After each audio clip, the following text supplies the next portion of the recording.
Hello, I'm Hugh Jackman in Paris. Welcome to ENCORE. Coming up, Hugh Jackman talks to me about being treated for skin cancer, how his kids push his buttons, and how he loved having a mullet for his new film, Chappie. Swiss director Fernand Melger portrays the plight of immigrants in his affluent country in The Shelter. And let's dance, because we're at the David Bowie exhibition, which has just opened in Paris.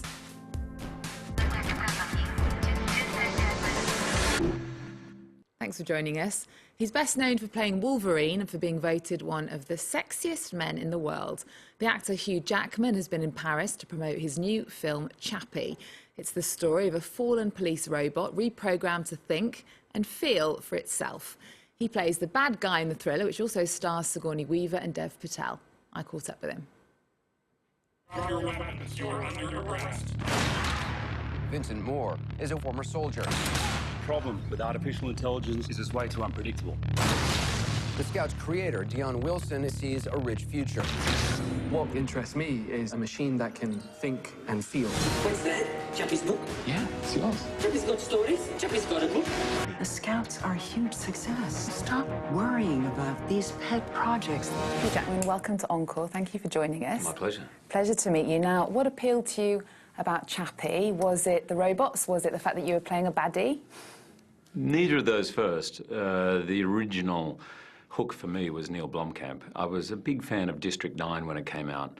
It's one of those films that probably in the last 10 years that it really kind of shocked me, actually. It's a rare thing now to go into cinema and to see something that you never saw coming, and District 9 was one of those for me. I'm a big fan of his, and the moment we were in contact, I was keen to work with him. And the character of Vincent that I play, we really sort of evolved. He had an idea for it, and you know, even the look was his idea. We were sending each other pictures, and he sent me a picture of this man with his mullet haircut, with blonde tips and shorts and long socks, and I just immediately emailed him back and said, that's it. You know, So that was your real hair then? It was my real hair, yeah. So you wore that hairstyle for how long? We filmed for 2 weeks, so I had to grow it out a little bit. So yeah, it was a good month. It wasn't my wife's favourite haircut that I've had. But you met when you had a mullet? It's a good point. We did meet when I had a mullet, so I thought it might bring back some good memories of our falling in love days, but the blonde tips somehow nullified any of that nostalgia. And have you seen this? Do you know about this? I told him no. Okay, that's a lot worse than just failing to work. So let's use this situation to make a certain other robot shine. Do it. Destroy that robot. Thank you, ma'am. Burn it to ash. Appearance is very important in Hollywood. I mean, how much do you think about it? Oh, not much. I mean, I do in terms of character. Weirdly, as an actor, I think you have to give up a lot of that kind of vanity of, because I've in 20 years, I can't remember going into the barber's or a hairdresser and said, oh, I like my hair this way. It's just always been cut for a role or doing something. So even your body, sometimes you're putting on muscle, sometimes you're skinny, sometimes you're fat, whatever. It's all about transforming to the part. I mean, I remember that totally from drama school, and I really enjoyed it. I'm a pretty boring person. My life is so acting, in a way, makes me step outside of my pretty normal, even, boring life. I enjoy it. And you're quite open about the fact that last year you were treated for skin cancer. How did you find out about it? I was on a film set, and I actually thought I'd cut my nose in a fight on X-Men, Days of Future Past, and my makeup artist then said, it's still there. Come back. I said, oh, I think, you know, I'm drying my face in the morning with a towel, and I keep knocking it. And then she made me get a checkup, and it took me 4 months to get a checkup because, you know, I went away. Because you're a bloke? I'm a bloke, lazy. It was my wife who pushed me, and then when I went, he said, yeah, it's a skin cancer. So I'm a lot more vigilant now. I get checkups every 3 months, wear sunscreen, that's all I can say, because I never wore sunscreen as a kid. Because in Australia, it's a big risk, isn't it? It's a big risk. It's a big risk anywhere, bigger in Australia than the Southern Hemisphere because of the ozone layer. But to be honest, it's a big risk anywhere. And all of my skin cancers are from trauma, skin trauma, sunburn, from when I was a teenager. It takes 20 or 30 years to come out, sometimes. So the guy was explaining to me all of this is from my misspent youth, so to speak. So now I'm really keen to make sure and remind people to get checkups. At my age, get checkups and wear sunscreen. 300 metres up ahead.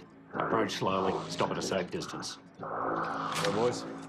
The target appears to be a police droid, but I can assure you it is not. Now, don't be intimidated. But he's as smart as a dunny rat, so full aggression, okay? Copy that. Copy that.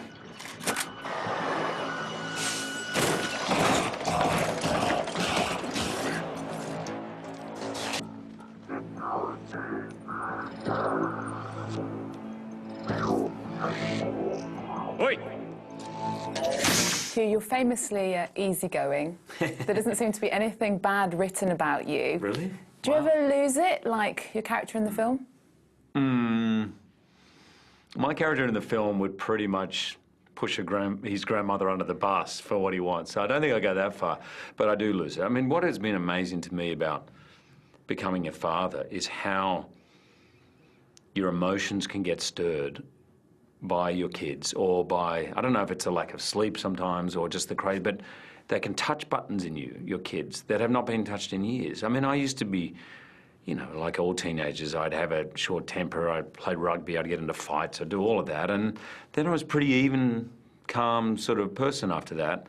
But somehow as a parent, I've noticed that that fire can come up.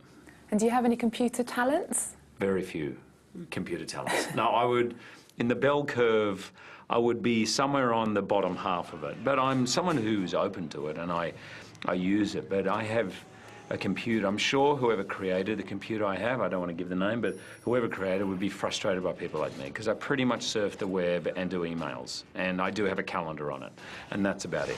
And I'm sure it can do a hell of a lot more than I let it do. But anyway, I enjoy it. Okay, Hugh Jackman, thank you very much. Thank you. Nice to meet you. Nice to meet you too. Real gangsters use this.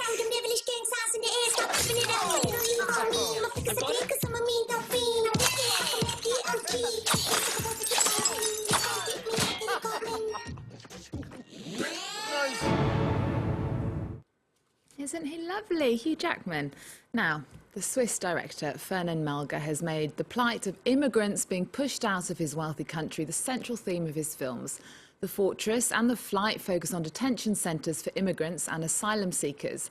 Now, his new documentary takes us to a homeless shelter in Lausanne, in Switzerland, where staff face the nightly task of turning people away because of a lack of beds. Julia Sager has more on The Shelter. Tu rentres pas, mais je sais que tu rentres pas.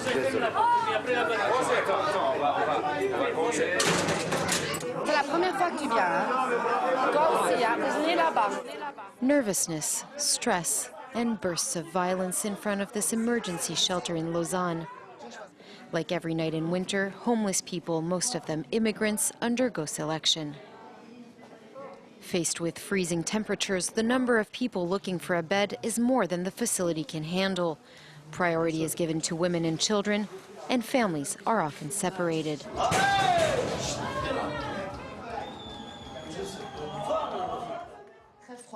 A daunting task for the staff working at the shelter. Rien de pire. T'as vu autant quand il y a 60 personnes de prendre 45 et te barrer que retourner en prendre 3 parce que tu prends qui es-tu pour choisir. Shot in the director's signature fly-on-the-wall style, the documentary provides a vivid picture of immigrant realities. It focuses on the microcosm of stories of people caught in a vicious bureaucratic circle.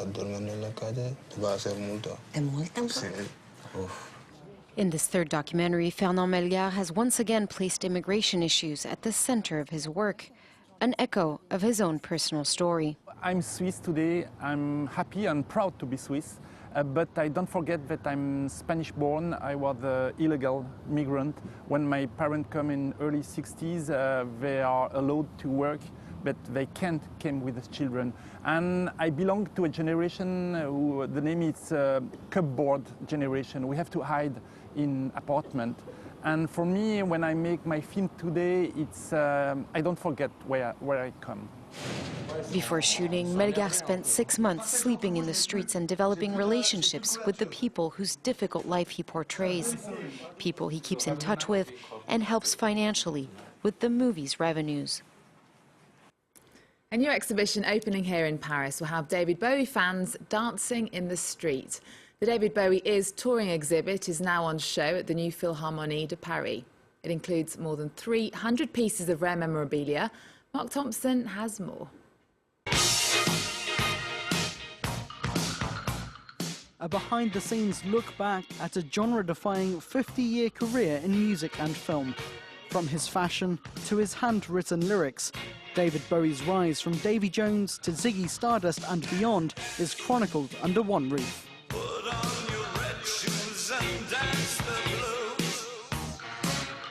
There's great music, great style and looks, but I also think there's a sort of profound message that comes through the exhibition about the power of the individual, and I think it's Bowie's own radical individualism that inspires us still today.